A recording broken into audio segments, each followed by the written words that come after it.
Hello again, it's Megan Jaco and nandito tayo ngayon sa MediaCon ng one of the 50th Metro Manila Film Festival entry na Green Bones. Hatid natin ng Jamie Pictures and Brightburn and we have one of the lead cast. Drama King, we have Dennis Trillo. Grabe, starstruck po talaga ako, Sir Den. Napanood ko lahat yung mga movies mo, teleserye. I'm a big fan and of course as your wife as well. And ito na nga, any reaction po na napanood yun yung full trailer? Speechless dahil first time ko mapanood yung trailer. Ang hirap hindi maging emosyonal dahil nakita namin lahat ng mga hirap na binuhos namin sa proyekto na yon, yung pagpupuyat. Katulad ng sinabi ko kanina habang ginagawa ko tong movie na to, naglalagari ako sa pulang araw. So everyday ako nag-work para lang dahil sa kagustuhan kong gawin tong proyekto na to, dahil napaka-special nitong project nito para sa amin. Naniniwalaan namin. Kaya kahit puyat, kahit ano pa, basta gagawa ako ng sacrifice para mapaganap ng proyekto na to. And of course, this is partnership of Brightburn, your company, and yung Jamie Pictures. Ano yung reaction niyo po na finally, and then sa MMFF pa po siya? Feeling namin napakaswerte na kami. Katulad sinabi ko kanina, feeling namin winner na kagad kami na makipag-collab sa GMA Films, GMA News and Public Affairs. Kaya thank you kami sa NetGozon, bigyan kami ng chance para makisali dito sa pag-produce. Dahil itong season na to talaga yung the best season para mag-produce ng pelikula. Kaya dun pa lang winner na talaga kami. Kaya maraming salamat sa pinayagan nyo kami na makipag-collab dito sa napakagandang proyekto na to. Napanood ko yung full trailer, Sir Den. Iba talaga yung ano mo dito, atake. Ay nako, iba talaga. Ayoko mag-spoil, pero yung reaction ko, i-upload ko, grabe din talaga. Ayun, nakadagdag pa po yung team song ng SB19, yung Niebe. Lakas ng dating. Yes, ano yung reaction niyo po na yun, yung ginawang OST? Nung una may apprehension ako na gamitin yung yung kanta na yun. Niebe. Pero nakita ko nung nilatag na yung trailer, swak na swak siya and may kilabot factor eh. Exactly.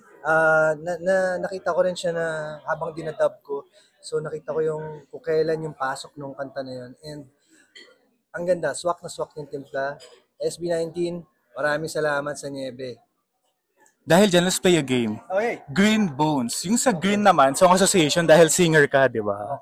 Ayan, let's play Green, yung nagsisimula. Sige. Alternate tayo. Sige. Una ako sa G. G.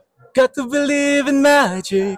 Tell me how two people find each other. R. Rudolph the red-nosed reindeer had a very shiny nose. E. Ebe. Okay na yun, Yebe. E. Ere. Ay, yung TikTok. Ere. Tama, okay na yun. N. Niebe. Ito yung talaga totoong Niebe. Niebe. Ayan, di ba? And dito naman sa Bones, kasi you're an actor, Bones naman, na acting association. B.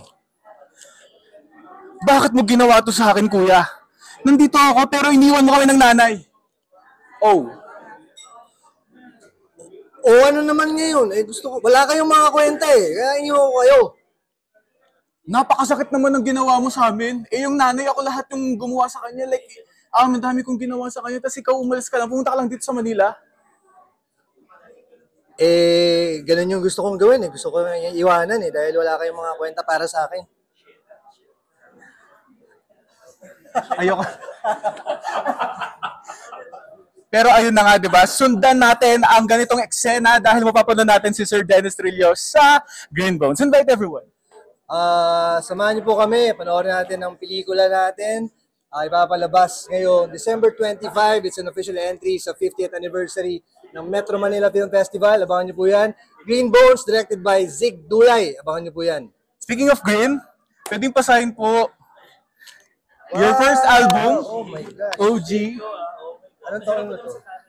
Ayan, talagang nung pandemic, Sir Den, talagang kinumpleto ko yung album ni Miss Jen and ikaw. And nung Love Die Repeat, sa tulong po ni Sir Jan. Yes, pasahin po, Sir Den. Wow. Sige. A lot of love. Jayco, tama ba? Yes, Jay.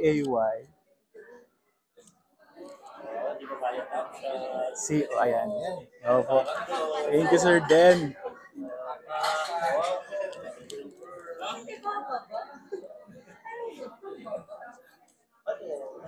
Lumilipad, meron pa rin dyan. Oo nga eh. Alam ko lahat yun. Kaso wala si Spotify nito, but hopefully, yung Tom din wala eh. Thank you very much, Dennis Trillo. Grabe. Thank you. Wow. Thank you, Sir Den. Thank you po. Thank you. Naging fanboy. Special skill ko kasi siya nahihirapan siya bumitaw sa tapos nilagay sa ibang set. Pero ako, siguro, special skill ko yung mabilis ko siyang ma-switch ko. Kaya gaya sa punong araw, kaya ko tumawid. Paano yun? Yun nga eh. Ang hirap pareho nun masyadong pabigat. Akala ko, Lalo na pagdating ng bahay. tinanggap ko yung project yun dahil akala ko, magiging best day ko yun pag i-shoot ako ng kasi wala masyadong dialogue. Pero mas mahirap pa pala dahil hindi mo hindi kailangan ng mahabang dialogue. Kailangan mo lang ng tamang timpla ng emosyon para maramdaman ng mga tao yung gusto mong maramdaman nila doon sa mga eksena na sinushoot mo. Naiiba talaga. Ito na So ano mas mahirap? Yung sa series o yung ito? Pareho silang mahirap. Masakit sa utak yung pulang araw. Oo, di ba? Kasi iba yung Japanese. Nagsasalita ako ng isang foreign language na minsan, di ba talaga kung ano yung ibig sabihin. Pero, ano yun, kailangan mo maging convincing. Yes. Siguro yun yung pinakamahirap eh, maging convincing ka sa bawat role na gagawin mo. Maging hapon naman, noong unang panahon, nung preso ka, mga panahon na to. So, yung pinakamahirap, yung paniwalaan ng mga tao na talagang preso ka, paniwalaan ng mga tao na talagang kapun ka. Marami kang detalye na kailangan isipin para mabuo yun at mapaniwala. Ano reaction din? Saan? Ito.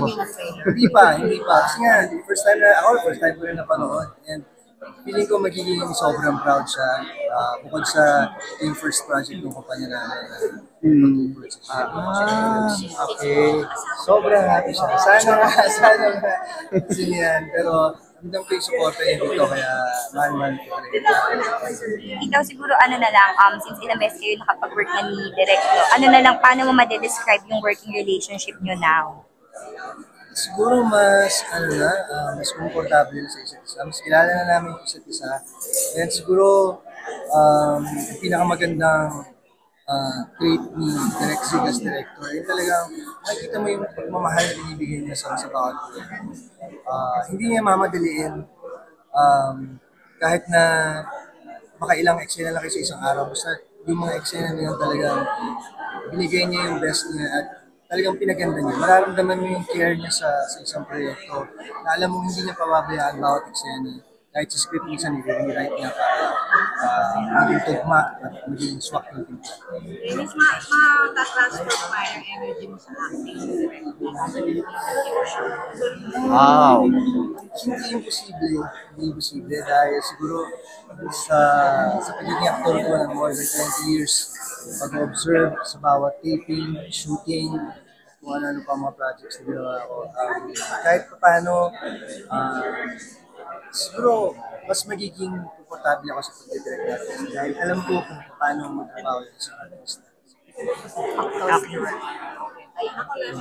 Kasi yung mga boss na Picture na lang. dream ng ibang actor.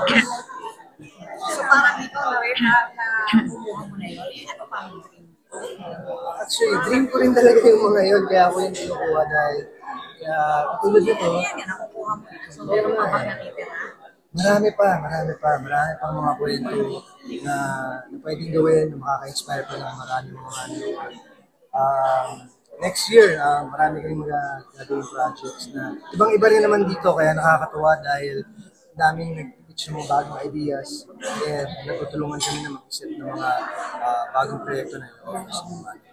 All out comedy naman. All out comedy? Oo, abangan nyo. Magkakaroon. TikTok din. TikTok edition. Picture na lang ako. Taga-picture. Picture live. One. Bye.